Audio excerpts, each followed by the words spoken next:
नमस्कार। आज हम एक बहुत ही दिलचस्प होम्योपैथिक उपचार प्लैटिनम मेटालिकम पर बात करेंगे। हमारे पास कुछ क्लासिकल मटीरिया मेडिका के अंश हैं जी बिल्कुल। और हमारा मकसद है कि इस उपचार से जुड़े जो खास व्यक्तित्व हैं, जो लक्षण हैं, उनको समझें। तो चलिए देखते हैं इन स्रोतों में क्या है। बिल्कुल, ये स्रोत प्लैटिनम मेटालिकम को एक ऐसी स्थिति से जोड़ते हैं जहां व्यक्ति के जो सामान्य कार्य है, खासकर यौन इच्छा और जो उनका आदर्शवादी प्रेम है, अच्छा। उनके बीच एक गहरा संघर्ष होता है और फिर एक तरह की आप कह सकते हैं विकृति पैदा होती है। संघर्ष, जी ये किस तरह का संघर्ष है? स्रोत क्या कहते हैं? हाँ, स्रोत बताते हैं कि एक तरफ तो बहुत तीव्र यौन इच्छा होती है, बहुत शक्तिशाली, हाँ। और दूसरी तरफ रिश्तों को लेकर बहुत ज्यादा आदर्शवाद, बहुत रोमांटिक सोच।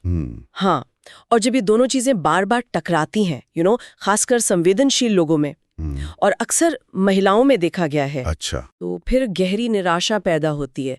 स्रोत में ऐसे व्यक्ति के शारीरिक गठन का भी जिक्र है। हाँ, क्या बताया? अक्सर दुबले होते हैं, गहरे रंग के बाल, आंखें, चेहरा गोल और होंठ जैसे भरे हुए से, इस तरह का वर्णन है।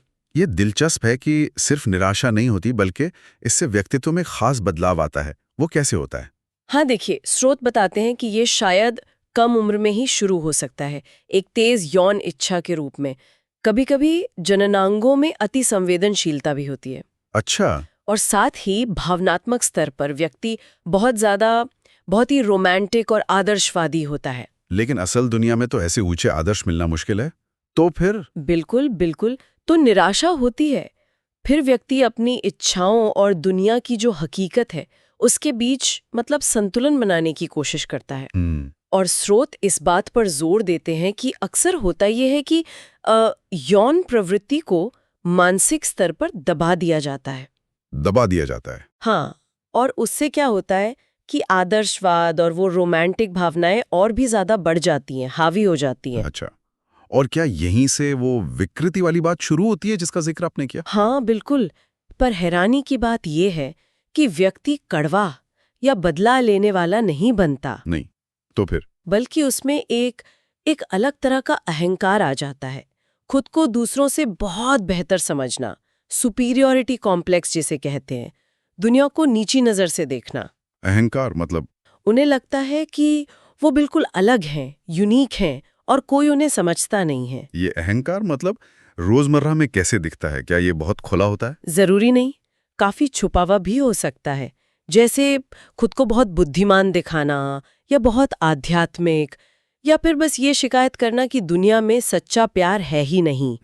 और ऐसे लोग आम दुनियादारी की बातों से कतराते हैं, उन्हें वो सब छोटा लगता है। स्रोत में कुछ अजीब शारीरिक एहसासों का भी जिक्र है ना? वो थोड़ा अलग सा लगा। हाँ, वो काफी अनोखा है, जैसे लगना कि शरीर के अंग बड़े हो गए हैं। बड़े हो गए हैं? हाँ, या फिर आसपास की चीजें और लोग वो छोटे हो गए हैं, सिकुड़ गए हैं। हाँ। होठों के आसपास सुन्नपन सा महसूस होना, या चेहरे की बनावट बिगड़ने का डर लगना, या शरीर के किसी हिस्से में कसाव महसूस होना। अच्छा। और दिलचस्प बात यह है कि स्रोत इसे बेल्स पैल्सी, चेहरे के लकवे के इलाज में भी कारगर बताते हैं। और ये भी कि मानसिक और यौन स्थितियां बदलती रहती है, बारी बारी से? बिल्कुल, एक तरह का उतार चढ़ाव। व्यक्ति कभी तो बहुत अभिमानी, मानसिक रूप से अपने में खोया हुआ हो सकता है। हाँ। और कभी एकदम से तीव्र यौन इच्छा वाली स्थिति में, जिसे स्रोत निम्फोमेनिया कहते हैं।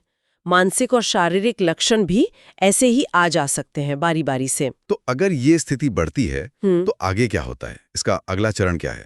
स्रोत कहते हैं कि ये काफी कुछ व्यक्ति की परवरिश और उसके समाज कल्चर पर निर्भर करता है। अच्छा। अगर कामुकता को बहुत दबाया गया है बचपन से, या माहौल ऐसा है, तो व्यक्ति चिड़चिड़ा, उदास, बहुत तेज मिजाज वाला बन सकता है।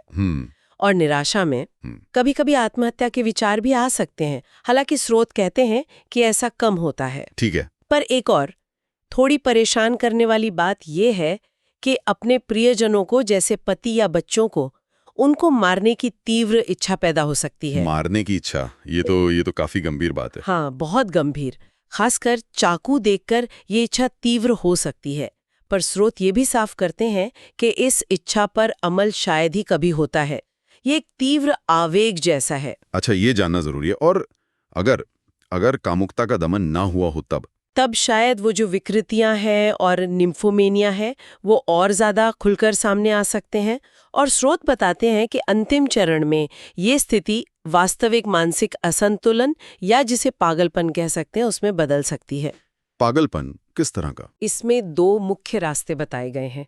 एक तो ये कि अहंकार इतना बढ़ जाए कि व्यक्ति खुद को बहुत महान समझने लगे, मतलब भव्यता का भ्रम, जैसे खुद को राजा महाराजा समझना। ओहो। हाँ, या फिर दूसरा रास्ता है एक आक्रामक यौन उन्माद का, जिसमें व्यक्ति बिल्कुल बेशर्म होकर अजनबियों के सामने भी यौन प्रस्ताव रखने लगता है। तो अगर हमें प्लैटिनम मेटालिकम के सार को निचोड़ को समझना हो तो वो क्या होगा एक वाक्य में? संक्षेप में कहें तो ये एक अभिमानी व्यक्ति, अक्सर महिला, के मानसिक और यौन क्षेत्रों के बीच एक तरह का विभाजन है, एक दरार है या विकृति है जो बार बार की भावनात्मक निराशाओं के बाद पैदा होती है और धीरे धीरे या तो खुद को बहुत महान समझने के भ्रम की तरफ ले जाती है या फिर आक्रामक यौन उन्माद की तरफ। इस पूरी चर्चा के बाद एक बात मेरे मन में आ रही है।